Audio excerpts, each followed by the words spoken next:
Press the bell icon on the YouTube app and never miss another update from Sebastian Fitness Solutions. If you're into fitness and on the quest to achieve your best possible physique, chances are you've been bombarded with a near endless list of supplements, each claiming to do something special to help you get there. The truth is, except for a select few really effective ones that genuinely work, nearly all of these supplements are downright useless, except maybe for burning a huge hole in your pockets.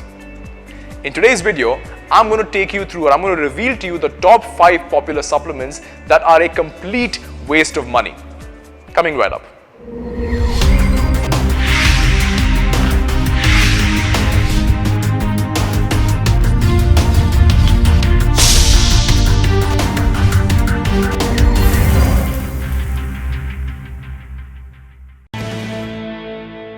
What is up, everybody? This is Sebastian from Sebastian Fitness Solutions, coming to you from the wonderful facility at YFC IC Colony. In this video, we're going to talk about the top 5 supplements that are a complete waste of money. The truth is, the list of bogus supplements has way more than 5 names listed on it. But in this video, I'm going to focus my attention, I'm going to tackle the 5 most popular ones in that category that a lot of people have and still fall for. So starting off into it, the very first I'm going to talk about, the very first on the list are testosterone boosters. Testosterone boosters are basically for people who want the effect of taking steroids without actually taking them and without having to combat the side effects of it. If only things work that way. Newsflash, they don't. Most testosterone boosters out there, in the market, sport proprietary blends which mostly contain herbs or herb extracts and other ingredients which have little to no actual effect on your testosterone levels. Some of them may contain ingredients and stuff like vitamin D and zinc, which technically does have a contribution towards testosterone levels and testosterone production, but that's only when you are deficient in those specific nutrients. And if that's the case, you can directly supplement with a vitamin D and or zinc supplement with the right dosage and at much cheaper cost than a testosterone booster supplement and without all the extra bogus ingredients. All in all, testosterone boosters are absolutely useless and they do not work. And that's why they deserve the number 1 spot in our list. Number 2 is on the list are mass gainers. Now, where do I even begin with these? To put it simple, a mass gainer is the most expensive way to get fat. A mass gainer is nothing more than taking a whole bunch of cheap sugars and other forms of carbohydrates and blending it with a small amount of protein, packaging it and selling it at a premium, ridiculous premium amount. The most popular mass gainer out in the market, if you see, is Optimum Nutrition Serious Mass. Now, that sports a whopping 254 grams of carbs in one serving. 250 freaking grams of carbs in one shake. That's more than the daily intake or the daily limit for most people. And along with that, a measly 50 grams of protein in the same serving, but that is made up of lower quality protein sources like calcium caseinate and sweet whey, not the whey protein concentrate and isolate we get in concentrated products. So firstly, even if you're trying to gain mass, you shouldn't be taking such a stupid approach and just ingesting in as much ridiculous calories as possible. Most of the mass that you'd gain this way is going to be fat, period. But even if you want to go for this high calorie shake with a lot of carbs, you can simply take 1 to 2 scoops of good concentrated whey protein, concentrate or isolate, supplement and then use stuff like bananas, oatmeal, etc. Blend them into a blender together and just make a homemade mass gainer at a much lower cost and being much more healthy than the junk you would have there. So if you're someone who's spending your money on a mass gainer, stop. Seriously, stop. And you're probably due for a cut right now and also possibly a diabetic screen. Number 3 on the list is glutamine. Now, glutamine these days isn't nearly as popular as it once was a few years back. It was promoted as this huge, superb anti-catabolic agent that's supposed to prevent muscle breakdown and therefore help you gain more net muscle. The problem, however, is that while technically or theoretically glutamine as an amino acid does perform that role, supplementation with glutamine has repeatedly failed to show any measurable or any real benefit whatsoever from a muscle gain and or retention and or performance perspective across multiple studies.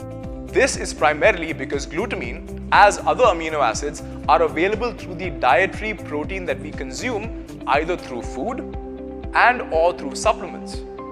And that provides us pretty much with all of it that we really need, therefore leaving any extra supplementation redundant. What is also observed is that glutamine, when supplemented, is pretty much entirely absorbed and assimilated and retained by the gut, and very little, if any, actually reaches the muscles. As a side note, by the way, this makes it a great supplement for gut health, but not for the perspective that most people are taking. So if you're taking from that perspective, maybe it makes sense, but not for muscle building. So if the latter is why you're taking it, stop, because you're really wasting your money there. The number 4 spot goes to BCAAs, that is branch chain amino acids. Now, branch chain amino acids are typically, there are these 3 amino acids, namely leucine, isoleucine, and valine, which have a certain tremendous role to play in muscle protein synthesis, especially the amino acid called leucine. And unlike the other supplements that are mentioned before this, technically you can say that BCAAs actually kind of sort of work. However, just like the case of glutamine, pretty much all of one's BCAA needs will be met if your protein intake is adequate, if it's sufficient. And because again, dietary protein actually contains all 3 BCAAs and many other amino acids along with it. So the only real case where BCAAs are truly effective is when your protein intake is inadequate. But if that's the case, then fix your protein intake. That is what you should be doing in the first place, rather than trying to play this kind of patch-up work with, adding in more BCAAs. Also note that, not just that, by the way, this is a lot cheaper than to consume. It's a lot cheaper to consume actual real protein or take in a protein powder supplement than to supplement BCAAs, because gram for gram, they are actually more expensive. So it literally makes no sense to spend money on this product at all. And the last and final spot, that is number 5, goes to fat burners. Now this is probably one of the favorite supplements out there for every wannabe fitness model or any new teenage nut who gets into the fitness craze, or people who want to be aesthetic and want to look shredded as fuck or whatever the new terms are. But you'll find that these even young teenagers and newbies in the gym abusing this stuff, which is frankly crazy and stupid, because unlike the other 4 supplements that I mentioned before this one actually contains drugs and stimulants, which can have some serious side effects if it's misused. To put it simple, fat burners typically contain ingredients that are, either appetite suppressing and or they increase your thermogenesis, that is, increase your calorie burn by expanding more heat and more energy. And the ways they do this, let's not even get into that. Now the funny thing is, most of the ingredients that actually do work from that perspective and as fat burners and have a real substantial contribution to burning some amount of body fat are actually banned and illegal as of today.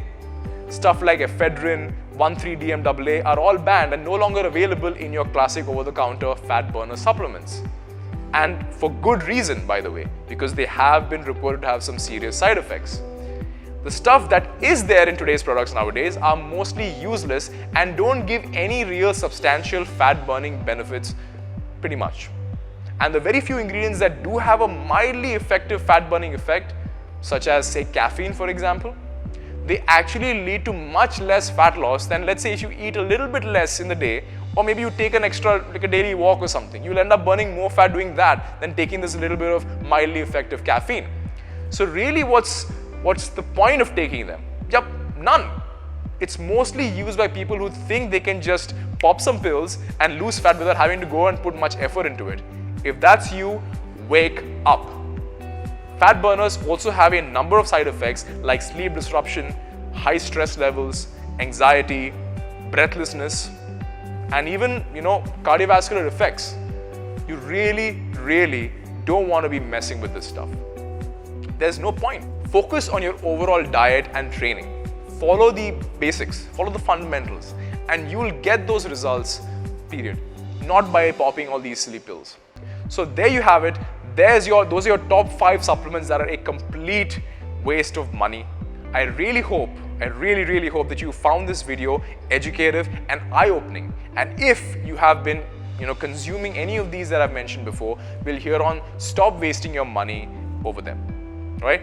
Now, if you've enjoyed this video, please give it a thumbs up and share this video so that others who are also falling for this can stop getting scammed by these bogus, useless, waste of money products. Do your bit to help spread the awareness. And lastly, subscribe if you haven't done so already. That's all the time I have for you today, guys. But until next time, keep learning, keep growing. Hey, thanks for watching that video. Don't forget to like, share, and subscribe. Also, click that button down below here to get some awesome gym merchandise like the one you see me wearing here. T-shirts, tank tops, wristbands, you name it, all fits right there. So go ahead and check it out. And lastly, to watch another awesome video, click right over here.